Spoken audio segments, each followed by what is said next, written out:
नमस्कार।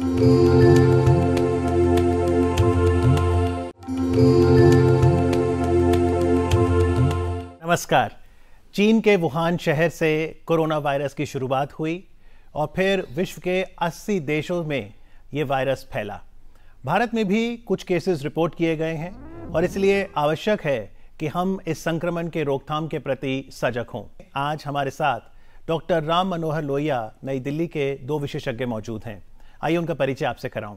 हमारे साथ हैं डॉक्टर राकेश कुमार महाजन, नमस्कार, प्रोफेसर माइक्रोबायोलॉजी, और साथ ही डॉक्टर AK वार्ष्णे, नमस्कार, प्रोफेसर मेडिसिन।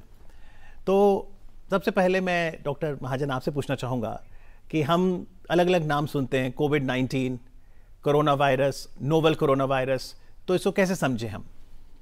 देखिए, क्योंकि ये नई वायरस थी तो उस टाइम पे यही नाम था कि इसको नोवेल का मतलब कि नया नाम। अच्छा। जब इसको थोड़ा स्टडी किया गया, जब इसके कैरेक्टर समझ आए, तो उसके बाद WHO ने इसको असली साइंटिफिक नाम दिया सार्स कोरोना वायरस 2 और बीमारी का नाम दिया कोविड-19। तो सार जैसे आपने कहा ये 2002 में आया था, उससे जोड़ा? उसके साथ ये जो वायरस है ये उसके साथ मिलती जुलती वायरस है। अच्छा। ये वो वायरसेस हैं जिसको बीटा कोरोना वायरसेस कहते हैं कि इस ग्रुप में 2-3 बीमारियां आई हैं। सबसे पहले 2002 में सार्स आया, इसके साथ कुछ अपने जितने भी केस हुए, कुछ मॉर्टेलिटी रही इसकी।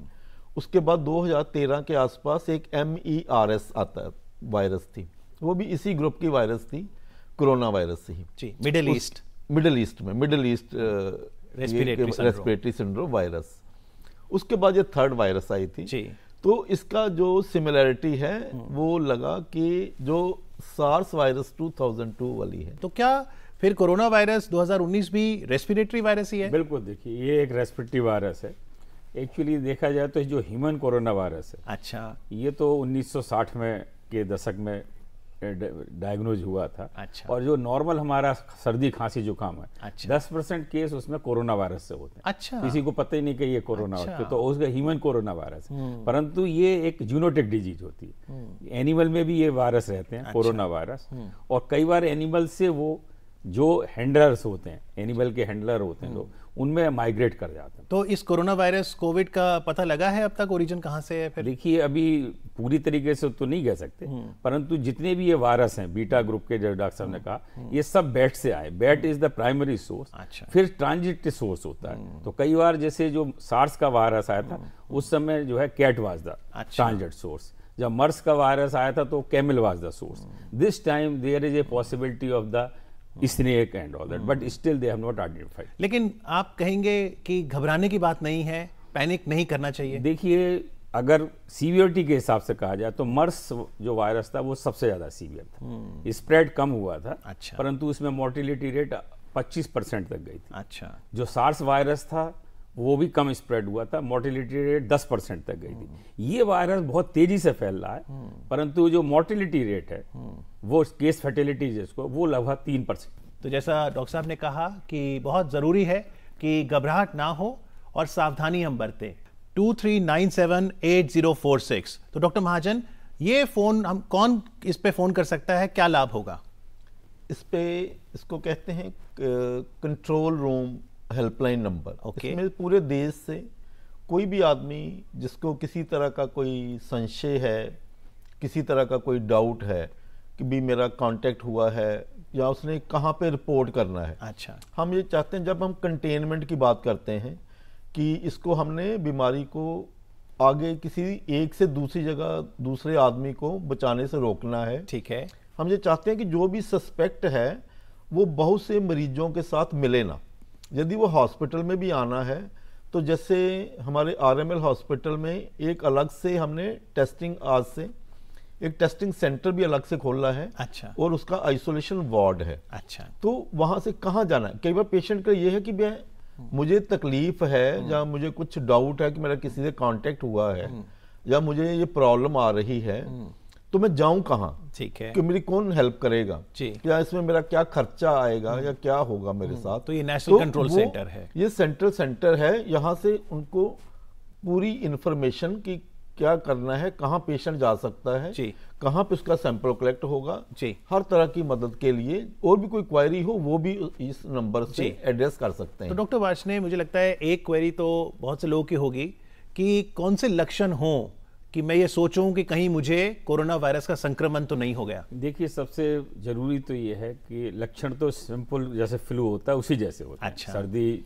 है, जुकाम है, हल्का बुखार हो सकता है 100-101 डिग्री, शरीर दर्द हो सकता है, जैसे अपर रेस्पिरेटरी जो इन्फेक्शन होते हैं। अच्छा। कुछ परसेंट के केस में ये वायरस जो है लंग्स में चला जाता है और वहाँ निमोनिया कर सकता है, तो उस समय आपको सांस लेने में तकलीफ हो सकती है और वो परिस्थिति गंभीर हो जाती है जिसमें कि पेशेंट को सांस लेने के लिए हमें वेंटिलेटर पर डालना पड़ता है। ये लगभग 2% केस में ऐसा होता है, 98% में सिंपल सिम्टम। लेकिन इसमें घबराने की जरूरत नहीं है जब तक, क्योंकि देखिए अगर आप उन लोगों के कांटेक्ट में आए हैं जो बाहर से आ रहे हैं और जिनको इस तरीके का वायरस है के लक्षण आए, तभी एक आपको डर होना चाहिए। सिंपल खांसी जुकाम सर्दी तो सभी को होती रहती है और उसके लिए पैनिक होने की जरूरत नहीं है। हाँ, ये जरूर है कि जब आप खांसी जुकाम करते हैं हम तो आपको छींकें आती हैं, आप कफ करते हैं, तो ये ड्रॉपलेट इन्फेक्शन होता है। अच्छा। जिसमें हमारे वायरस जाते हैं। तो हमें जो हर एक को कफ एटिकेट्स जिसको बोलते हैं, जब भी आप खांसते हैं अपने मुंह पे रूमाल रखिए, अगर आप अफोर्ड कर सकते हैं तो मास्क पहनिए, अगर आपके पास रूमाल भी नहीं है, मास्क नहीं है, तो आप इस तरीके से बेंड एल्बो करके उसमें खांसिए। यानी तो अपने शोल्डर कंधे की तरफ जाकर उसी में खांसिए, तो उससे वायरस इन्फेक्ट नहीं होगा, क्योंकि ये वायरस जो ड्रॉपलेट इन्फेक्शन होते हैं वो करीब 1 से लेकर 2 मीटर तक फैलता है। अच्छा। तो उसके कांटेक्ट में जितने लोग आएंगे उनको वायरस इन्फेक्शन, तो ये हवा के माध्यम से भी वो ड्रॉपलेट्स आते हैं और वो ड्रॉपलेट्स जो है जब एयर में होते हैं उस समय वो आपके रेस्पिरेटरी ट्रैक्ट में जा सकते हैं, जो कि 1 से 2 मीटर की डिस्टेंस पे आपसे हैं। या ये ड्रॉपलेट हमारी जैसी जहाँ पे मेज रखी है कोई है वहाँ पे है, और अगर आपने हाथ लगा के उसको टच करके फिर अपनी नाक और मुंह पे लगा लिया तो आपको इन्फेक्शन हो सकता है। पर डॉक्टर महाजन थोड़ा बताइए, इंक्यूबेशन पीरियड इस वायरस का कितना है? देखिए, इसका है कि इसको रखते हैं कि 2 दिन से लेके, कुछ कहते हैं 1 दिन से भी लेके 2 हफ्ते 14 डेज तक। अच्छा। हाँ, 14 डेज तक यही एक पीरियड रहता है जिसके कारण कंटेनमेंट में प्रॉब्लम आती है। जी, तो 14 दिन तक ये वायरस रह सकता है? नहीं, जैसे कि किसी का कांटेक्ट हुआ इस वायरस के साथ, तो उसके बाद उसको हर आदमी के अलग अलग उसका बॉडी का जो लड़ने की क्षमता है उसके अकॉर्डिंगली कुछ हो सकता है, कुछ लोगों में बीमारी के लक्षण 5 दिन में आ जाएं। अच्छा। कुछ के 3 दिन में आ जाएं। अच्छा। लेकिन ये पीरियड 14 दिन तक खींच सकता है। यानी आप ये कह रहे हैं हो सकता है संक्रमण आपको हो गया लेकिन 2 हफ्ते तक कोई लक्षण ही नहीं है। लक्षण नहीं आया। इसी के कारण जो है कि हम क्यों कहते हैं इतनी, यदि ये जितना लंबा पीरियड रहता है उतना ही उसको मैनेज करना मुश्किल रहता है, क्योंकि संक्रमण फैलने का खतरा तो है उस दौरान उसका। हाँ, वो उसी के कारण ही हम इसलिए कहते हैं कि यदि किसी का हुआ है तो चाहे डरने की बात नहीं है, आप घर में अपने इसको क्वारंटाइन जिसके कहते हैं होम क्वारंटाइन। अच्छा। घर में आपका कंफर्ट लेवल भी है लेकिन आप अपने कमरे में रहें, वहीं पे ज्यादा शेयर ना करें। इवन घर वालों से भी अपना खाने पीने के बर्तन अलग रखें। अच्छा। कुछ भी है। अच्छा। हाथ साफ करना है, कुछ करना है, क्लोज कांटेक्ट अवॉइड करें। ओके। क्लोज कांटेक्ट ये नहीं भी किसी से गले मिलना है, हाथ मिलाना है। हाथ हम मिलाने के लिए तो पूरी तरह से वैसे भी कहते हैं कि चलो हम दोबारा अपनी संस्कृति पे जाएं। हाथ मिलाने का काम अब चाहिए ही नहीं हमें। और हाथ हम नमस्कार ही करें। और पूरे विश्व में इस बात की सराहना हुई है कि जो भारतीय संस्कृति है यदि हम उसे अपनाएं, नमस्ते, तो शायद बेहतर रहेगा कि संक्रमण से हम बच सकते हैं। डॉक्टर वार्ष्णेय, देखिए, जब आप क्लोज कॉन्टेक्ट में आते हैं, चूंकि एक को इन्फेक्शन है वो अपने नाक पे हाथ लगाता है, कहीं लगाता है, तो उससे आपको भी इन्फेक्शन होने का डर रहता है। जी। तो जैसे हमने पहले भी कहा कि 1 से 2 मीटर के जो इन्फेक्टेड है, बेस्ट ये है कि जो इन्फेक्ट, देखिए सबको तो आइसोलेट नहीं कर सकते, परंतु चाहे वो बच्चे हों घर में, चाहे बड़े हों, और जिनको इन्फेक्शन हो वो अपने को आइसोलेट कर लें, क्राउडेड प्लेस में ना जाएं, पिक्चर्स हॉल में ना जाएं, बच्चे स्कूल में ना जाएं। इस तरीके से ही हम वायरस को फैलने से रोक सकते हैं। तो नोवेल कोरोना वायरस पर यदि आप भी कोई सवाल करना चाहते हैं तो एक बार फिर से हमारे स्टूडियोज का फ़ोन नंबर नोट करें। 011 दिल्ली का STD कोड रहेगा और नंबर है 23097524। इस समय पहले कॉलर हैं अपने सवाल के साथ। हेलो। हाँ जी, नमस्कार जी, अपना नाम बताइए। नमस्कार सर, मेरा नाम गोविंद पाठक है, मैं बासुकीनाथ, जिला दुमका, झारखंड से बोल रहा हूँ सर। जी गोविंद जी। जी सर, मैं पूछना चाहता हूँ, क्या ये कोरोना वायरस मरे हुए जानवर के दुर्गंध से भी फैलता है क्या? जी, क्या दुर्गंध से भी फैलता है ये नहीं, वायरस? बिल्कुल गलत है। किसी तरह का दुर्गंध का, स्मेल का किसी तरह से भी इसका कुछ लेना देना नहीं है। कोई भी जानवर, हर जानवर इसको सपोर्ट नहीं करता है। अच्छा। और ये तो हम कह रहे हैं कि इसका लिमिटेड ही है कि यदि आदमी है तो आदमी से ही कांटेक्ट होना है। अच्छा। क्लोज कांटेक्ट, यदि इन्फेक्टेड नहीं है तो नहीं होगा। जी। किसी तरह की स्मेल से इसका कुछ भी लेना देना नहीं और है। बड़ी भ्रांतियां कई बार आ जाती हैं डॉक्टर वार्ष्णेय, लोग ये भी कहते हैं कि मैं नॉनवेज नहीं खाता क्योंकि नॉनवेज से कहीं मुझे ये संक्रमण ना आ जाए। इसमें कुछ तथ्य है? देखिए, जो वुहान में शुरू हुआ था ये वायरस, अच्छा। तो जो लोग animal poultry, live animal stock में काम करते थे, अच्छा। वायरस वहां से शुरू हुआ। अच्छा। तो ये साइड लगा कि एनिमल से वायरस आया। अच्छा। लेकिन उसके बाद जितने लोगों में वायरस फैला है वो कोई भी नॉन वेज खाना या पोल्ट्री या एनिमल से हैंडल नहीं कर रहे, तो वो पर्सन टू पर्सन कॉन्टेक्ट से इसी ड्रॉपलेट इन्फेक्शन से फैला। और जैसे कोई भी नॉनवेज खाने से नहीं है, कोई पानी से नहीं है, कोई इसी तरीके से फूड से नहीं है। हाँ, ये जरूर है कि जब नॉनवेज की हम बात करते हैं या कोई भी फूड की बात करते हैं तो अच्छी तरीके से पका हुआ खाना खाना चाहिए, साफ पानी पीना चाहिए। जी बिल्कुल। लेकिन ये भी बहुत जरूरी है कि हम समझें कि एक तो है वायरस, जैसे कोरोना वायरस हुआ, और फिर एक हम देखते हैं माइक्रोब्स में बैक्टीरिया। दोनों में फर्क कैसे समझें, और फिर जब दवा की बात आती है तो इसको लेकर कैसे फर्क है दोनों में? देखिए, बिल्कुल ही दोनों में कुछ किसी तरह की समानता ही नहीं है। देखिए, जैसे कई बार कहते हैं कि भाई आया इसके लिए दवाई क्यों नहीं है। हाँ जी। जैसे कोई बैक्टीरियल इन्फेक्शन है, बैक्टीरिया अलग से जिंदा रह सकता है, अपनी पूरी लाइफ जी सकता है, मल्टीप्लाई कर सकता है, हर तरह से उसको हमारी बॉडी का इन्फेक्शन तो कर सकते हैं, पर उसको जिंदा रहने के लिए हमारे शरीर की ज़रूरत नहीं, हमारे शरीर की मशीनरी की ज़रूरत नहीं है।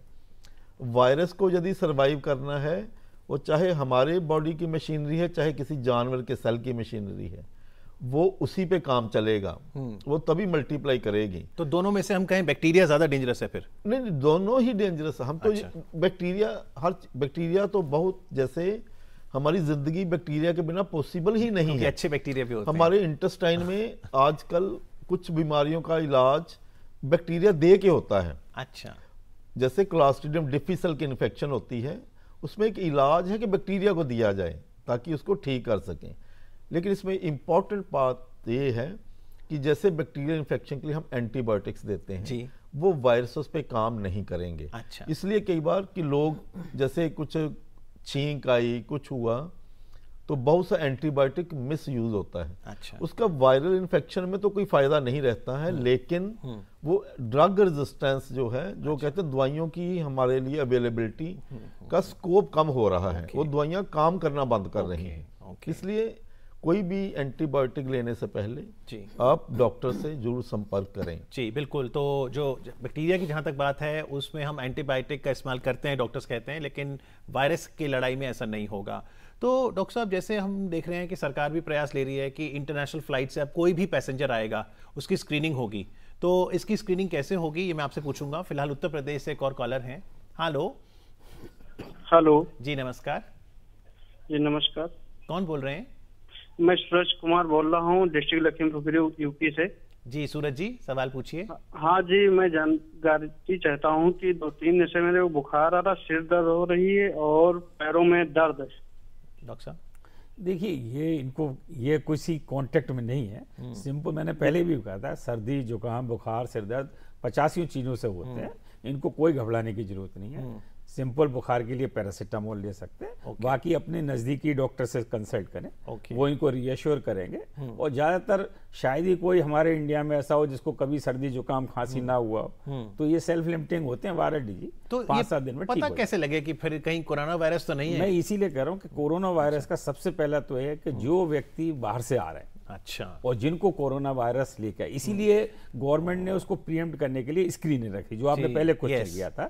थर्मल कैमरे वहां पे थर्मल स्कैनर लगाए गए हैं। अच्छा। अगर आपको बुखार होगा तो वो थर्मल कैमरे से पता लग जाता है कि आपको फीवर है। अच्छा। इसके अलावा सबको सेंसिटाइज किया जा रहा है। सबसे एक फॉर्म, सेल्फ डिक्लेरेशन फॉर्म भरवाया जा रहा है कि भाई आपको किसी तरीके का बुखार खांसी जुकाम के लक्षण है तो उनको एहतियात फिर क्वारंटाइन किया जा रहा है। क्वारंटाइन का पर्पज है कि ये मान के चलें कि भाई अगर इनमें इन्फेक्शन हो सकता है तो इनको हम 14 डेज के लिए आइसोलेटेड कर दें। उसके लिए गवर्नमेंट ने फैसिलिटी क्रिएट की है, जिससे कि इन्फेक्शन एक दूसरे से न फैले। फिर उनकी अगर आवश्यक होती है तो हमारे यहाँ जांच की सुविधाएं हैं, हम उनके लिए वायरस का टेस्ट करते हैं। जी, तो थोड़ा बताइए, डॉक्टर राम मनोहर लोहिया अस्पताल नई दिल्ली की बात करें तो यहाँ पर जांच की किस तरह की सुविधा है और कौन से टेस्ट करते हैं आप जांच के लिए? देखिए, RML ये जो टेस्टिंग की बात है, क्योंकि नई बीमारी थी, इसकी टेस्टिंग के लिए ऐसा नहीं कि RML में सुविधा नहीं है। इसके लिए स्पेशल लैब्स चाहिए जिसको कहते हैं बायोसेफ्टी लेवल 3 लैब्स, वो हमारे पास नहीं है। इसके लिए जैसे national centre for disease control है और Indian institute of medical sciences है, पूरे कंट्री में 15 लैब्स इन्होंने ऑथोराइज़ किए हैं गवर्नमेंट ऑफ इंडिया ने। 19 लैब और आने वाली हैं, वो भी ऑपरेशनल हो जाएंगी। ये PCR RT-PCR कहते हैं टेस्ट, वो है, उसके थ्रू टेस्ट करते हैं। लेकिन जो भी टेस्टिंग का जो सैंपलिंग है, सैंपल पूरे वो RML हॉस्पिटल में कलेक्ट कर रहे हैं। हम कलेक्ट करके जो भी सस्पेक्ट केस है, कहीं से भी रेफर होता है, वो हमें शुरू में हमने NIV पुणे भी भेजे थे। लेकिन अब हमारे पास दिल्ली की फैसिलिटी है, हम दिल्ली में भेज रहे हैं, वही रिपोर्ट हमारे पास वापस आती है, जिसके लिए जो ट्रीटमेंट मोडेलिटी चाहिए है, किसको आइसोलेट करना है, किसको कहाँ पे रखना है, उसके अकॉर्डिंगली उसका डिसीजन लिया जाता है। सैंपल में क्या नाक से सैंपल लेते हैं फिर? यस, हम उसके लिए 2 सैंपल ले रहे हैं। एक तो नाक से लेते हैं, नेजोफेरेंजियल स्वाब कहते हैं, नाक की सतह के अंदर स्वैब डाल के, और दूसरा हम गले के अंदर से टॉन्सिल और पीछे जो फेरेंक्स रहता है उसको अच्छे से करके 2 सैंपल, और भी सैंपल हो सकते हैं, लेकिन अभी के इस जो शुरुआत है। और सैंपल जब आपने भेजा, मान लो NIV पुणे या NCDC, अब आप कह रहे हैं दिल्ली में, कितने दिनों तक पता लग जाता है कि पॉजिटिव है या नेगेटिव? देखिए, बहुत नहीं, वो रिपोर्ट तो एक दिन में ही आ जाती है, लेकिन उनके पास पूरे कंट्री का लोड है, क्योंकि जैसे अब गवर्नमेंट ने उसको एक्सटेंड किया कि भाई जो सस्पेक्ट जिनको नहीं भी कोई तकलीफ है, कुछ लोग यदि उनके टेस्टिंग करनी है तो उसके कारण एकदम लोड बड़ा है, लेबोरेटरी में उतना इंफ्रास्ट्रक्चर, उसके लिए बैकलॉग हो सकता है। जो टेस्टिंग का टाइम इटसेल्फ है वो हम एक दिन के अंदर रिपोर्ट दे सकते हैं, पर उसमें लेट 1-2 दिन का टाइम लग सकता है, पर वैसे भी हम टेस्टिंग के बाद 15 दिन तक क्वारंटाइन कर ही रहे हैं। तो उसके लिए पेशेंट को वेल विद इन टाइम उनको रिपोर्ट मिल रही है। डॉक्टर वार्ष्णेय, इस समय राजस्थान चलते हैं, जहां से अगले कॉलर अपने प्रश्न के साथ तैयार हैं। हेलो नवनीत जी, सवाल पूछिए। जी सर, नमस्कार सर। नमस्कार, प्रश्न पूछिए। जी, प्रश्न पूछिए। सर, मेरा सवाल ये है कि सर, ये जो कोरोना वायरस अगर सर किसी को हो जाए तो सर वो मतलब कि उसका आगे के लिए बचाव कैसे होगा और बच्चों को इससे कैसे बचाया जा सकता है? जी, शुक्रिया डॉक्टर साहब। देखिए, पहली बात मैंने बताया कि बिल्कुल डरने की जरूरत नहीं है। ये नहीं है कि आपको कोई सर्दी जुकाम कहीं से कोरोना अपने आप आ गया। ये अब जो लोग आए हैं बाहर से, जिनको कोरोना है, अभी देखिए हमारे देश में 30 लोग पॉजिटिव आए, जिसमें एक ग्रुप जो है 16 ग्रुप इटली से आया था, टूरिस्ट थे, उनको पॉजिटिव आया, और कुछ लोग जो बाहर से आए उनको पॉजिटिव आया। तो उनके जो कांटेक्ट में लोग आए उनको डेफिनेटली इन्फेक्शन होने का डर है, तो उनका सर्विलेंस चल रहा है। गवर्नमेंट हर लेवल पे, स्टेट गवर्नमेंट, सेंट्रल गवर्नमेंट कर रही है, परंतु ये नहीं है कि अभी पूरे देश में या कोई जनरल पब्लिक में फैला हुआ है, तो उसको पैनिक होने की जरूरत नहीं है। ठीक है। जहां तक बचाव का सवाल है, मैंने पहले ही कहा कि जो भी व्यक्ति एहतियात के तौर पर मान लें कि अभी कोई खांसी जुकाम बुखार से पीड़ित है, तो वो अपने को आइसोलेट कर ले। ठीक है। अगर अपने घर में किसी एक जगह है, उसके पास सेपरेट रूम है, वहां रख लें। उनके घर के मेंबरों को भी अगर नहीं है, और उसको मास्क दे सकते हैं, उसको मास्क दे सकते हैं। अगर घर में मास्क नहीं है तो भी कोई डरने की बात नहीं। आप कपड़े ले लीजिए, 2-3 लेयर उसके कपड़े का बना लीजिए, उसमें लगा के अपने मुंह पे लगा सकते हैं, वो भी आपको प्रोटेक्ट करेगा। आपका रूमाल है, वो भी आपको प्रोटेक्ट करेगा। तो कई बार पैनिक फैला हुआ है कि भाई शहर में मास्क की कमी हो गई। हाथों को अच्छी तरीके से वॉश करिए, खाने से पहले वॉश करिए, शौच के बाद जैसे हम लोग हमेशा ही कहते हैं वॉश करिए। कोई चीज को छूने से पहले अच्छी तरीके से वॉश करिए। अगर साबुन नहीं है या बाहर कहीं जा रहे हैं तो अल्कोहल बेस्ड सैनिटाइजर आजकल आते हैं, उनको आप पॉकेट में रखते हैं, उससे अपने को वॉश कर सकते हैं। बार बार अपने कहीं से भी हाथ लगा के फिर अपने नाक पे मुंह पे हम लोगों की आदत होती है वो ना लगाएं। तो अगर ये प्रिकॉशन हम रखेंगे तो हम बच सकते हैं। जी बिल्कुल। तो अल्कोहल बेस्ड सैनिटाइजर एक सोल्यूशन हो सकता है, मास्क आप पहन सकते हैं, या आपने अगर एक क्लीन हैंकरचीफ ही रख लिया 2-3 लेयर बनाकर, उससे भी आप बच सकते हैं।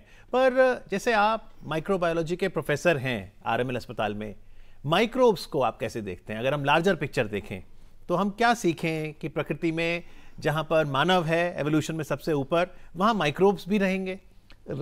यही मालिक हैं। सबसे पहले दुनिया पे यही आए थे और लगता है कि ये रहेंगे भी, क्योंकि जितना हमारा ज्ञान है, अभी ये कहते हैं कि इस दुनिया को हम केवल 0.5% ही समझ पाए हैं, बाकी 99.5% का तो अभी हमें कुछ समझ ही नहीं है। अच्छा। लेकिन हमें जो पर्यावरण है जिसकी हम बात करते हैं, इसको हमें संभालना होगा। कि हम कई बार सोचते नहीं कि हमने बैट्स को काटा है। चाइना में क्या था, खाते थे, उनको मारा है, उनका एक अपना था लाइफस्टाइल, ये खाने की चीज थी नहीं, हमने जंगल काटे हैं। वो अपने जो लोकेशन को छोड़ के दूसरी जगह जा रहे हैं, वो अपने साथ अपनी बीमारियां भी साथ में, पूरा पैकेज जाता है। ये नहीं कि एक एनिमल जा रहा है, उसका पूरा पैकेज आता है, उसकी बीमारियां, उसकी सेहत, सब कुछ जाता है साथ में। वो हमें ध्यान रखना होगा। जैसे डॉक्टर वार्षा ने कहा कि प्रिवेंशन में मैं एक बार ये कहना चाहता हूँ, दिल्ली में जैसे हम बैठे हैं, पोल्यूशन है, हमें एक अपनी बैलेंस डाइट की तरफ, जैसे हम फास्ट फूड्स खाते हैं, हमें अपनी डाइट वाइट का, थोड़ा रेस्ट का ध्यान रखें, पूरा अपनी बॉडी को हाइड्रेट करके रखें। हाइजीन है कि हाथ धोना है, कि बहुत सारे इस देश में कहते हैं कि छींक के बाद या वैसे 95% तक लोग तो हाथ धोते ही नहीं। तो एक ने बहुत अच्छा बताया कि हम मुंह पे हाथ लगाने की बहुत आदत रहती है, इनको अवॉइड करना चाहिए। बिल्कुल, प्रॉपर रेस्ट करें, अच्छा बैलेंस डाइट करें, स्मोकिंग ना करें। अच्छा, स्मोकिंग जैसी चीजें हैं, नशा है जी। तो आपको लगता है डॉक्टर वार्षा कि हमें चाहे कोरोना वायरस हो या इस तरह के कोई भी माइक्रोब्स, हम अपनी इम्यूनिटी बढ़ाने पे भी ध्यान दें? कैसे बढ़ाएं हम इम्यूनिटी? ये बिल्कुल जरूरी है, जैसा आपने कहा, क्योंकि ज्यादातर अभी जितने डाटा आए चाइना से भी कि ये ज्यादातर जो मोर्टेलिटी हुई है, डेथ हुई है, वो उन्हीं लोगों में हुई जिनकी इम्यूनिटी बहुत कम है, यानी ज्यादा उम्र दराज हाँ, जो 60-70 साल 80 साल के लोग थे, जिनको diabetes, heart disease, kidney disease या HIV डिजीज, या इम्यूनोसप्रेसेंट या स्टेरॉइड दवाइयाँ जो ले रहे हैं किसी वजह से, उन लोगों में ही डेथ ज़्यादा हुई है। और इम्यूनिटी बढ़ाने के लिए सबसे बड़ा तो यही है कि एक तो हम नशे से, अल्कोहल, स्मोकिंग, इन सबसे बचें। रेगुलर फिजिकल एक्सरसाइज बहुत जरूरी है, कम से कम ½ एन आवर वॉकिंग या कोई भी साइकिलिंग, स्विमिंग, जो भी आप एक्सरसाइज हैं वो करें। सिट्रस फ्रूट जरूर खाना चाहिए। अच्छा, विटामिन C वाली चीजें हैं, वो हमारी इम्यूनिटी बढ़ाते हैं, जिसमें आंवला है, नींबू है, संतरा है, ऑरेंज है, इस तरीके की चीजें हमारी, प्रोटीन की चीजें हमारी इम्यूनिटी बढ़ाती हैं। तो उसमें दालें होती हैं, प्रोटीन होता है, दूध दही के प्रोडक्ट होते हैं, अंडा होता है, ये एग का, ये हमारी प्रोटीन इम्यूनिटी बढ़ाती हैं। तो ये तरीका है। तो regular physical exercise, good proteins and vitamins and citrus fruit, these increase. और कहते हैं हर्बल चाय, अगर आप चाय पी लें तुलसी डाल के, तो घर के ये नुस्खे भी काम आते हैं? देखिए, इनका साइंस से कुछ लेना देना नहीं। हम ये कहें कि कुछ साइंटिफिक एविडेंस है कि ये कोरोना में काम करेंगे, वो नहीं है। जैसे लोग कहते हैं प्राणायाम करते हैं, योगा करते हैं, हेल्दी लाइफस्टाइल है, लेकिन ये कोरोना को करेंगे, इसके बारे में हम उस बात पे को नहीं मानते हैं। ओके, ठीक है। तो जैसे चलते चलते आपने कहा हैंड वॉशिंग शायद सबसे बड़ी वैक्सीन है जो हमें कोरोना वायरस या इसके जैसे इन्फेक्शन से बचा सकती है। मैं देखिए, चूंकि ये वुहान से शुरू हुआ था, तो मैं उसी को ये बताना चाहूंगा। Wuhan, W, wash your hand. अच्छा। U, यूज योर हैंडकरचीफ और mask. H, always measure your, have your temperature measure. A, avoid crowds. And N, never touch your face और nose from the raw hand. Okay, बिल्कुल सही है। तो बहुत ही अच्छा, Wuhan है, वुहान से ही ये समस्या आई और वुहान ही सॉल्यूशन भी है। तो मान लीजिए किसने पहले से टिकटें बुक की हुई हैं, वो दिल्ली से मुंबई जा रहा है, दिल्ली से बेंगलोर, चेन्नई जाए, चला जाए, एहतियात बरते बस थोड़ी। देखिए, बिल्कुल जा सकते हैं। इसमें हम एक ही चीज देखिए कि हम कांटेक्ट इंपॉर्टेंट है। एक ही जो सेंट्रल पॉइंट है कि कांटेक्ट है। जैसे हमने कहा कि कोई इंक्यूबेशन पीरियड में है, वो उसको तो कोई प्रॉब्लम है नहीं। जो एयर ट्रैवल है, एयर ट्रैवल में आज हम यदि 100 साल पहले की बात करते तो बीमारी नहीं फैलती, लेकिन आज ये जितने भी एयर कैरियर हैं, ये प्रेशराइज्ड चैम्बर हैं। एक आदमी इन्फेक्टेड बैठा है, ये बहुत से लोगों को इन्फेक्ट कर सकता है। लेकिन हम कभी नहीं कहते कि आपकी टिकट बुक है, आप मत जाइए। अब करिए, ट्रैवल करिए। अब मास्क लगा सकते हैं, कोई आपको, क्योंकि स्क्रीनिंग भी हो रही है, थोड़ी अवेयरनेस भी है। लोग जिनको खुद भी ऐसी तकलीफ है कि खांसी है, कुछ है, वो भी अवॉइड कर रहे हैं ट्रैवल को। लेकिन मैं एक बात कहना चाहूंगा कि जो आप जिस ग्रुप की आपने बात करी कि एजेड लोग हैं, उनको जरूर क्राउडेड प्लेसेस को अवॉइड करना चाहिए, मास्क लगाना उनके लिए बहुत जरूरी है। जी बिल्कुल, तो उम्मीद है कि आज जो आपने यहाँ पे चर्चा की है उससे पैनिक का माहौल बिल्कुल भी नहीं होगा, जागृति बढ़ेगी और मिलकर हम इस संक्रमण से लड़ने में कामयाब होंगे। आज चर्चा करने के लिए डॉक्टर राकेश महाजन आपका, डॉक्टर ए.के. वैष्णव आपका बहुत बहुत आभार, थैंक यू वेरी मच। तो चीन के वुहान से ये चुनौती सामने आई और वुहान का जो एक्रोनिम यहाँ डॉक्टर साहब ने दिया है उसे याद रखें, और हैंड वॉशिंग की बात हो, सैनिटाइज़र की बात हो, कांटेक्ट में आप ना आएँ, भीड़ भाड़ इलाके में ना जाएं, तो यदि हम खुद ही सजग रहेंगे तो हमें पूरी आशा है कि हम सभी उससे लाभान्वित भी होंगे। आज के कार्यक्रम को देखने के लिए आप सभी का बहुत बहुत आभार, थैंक यू वेरी मच।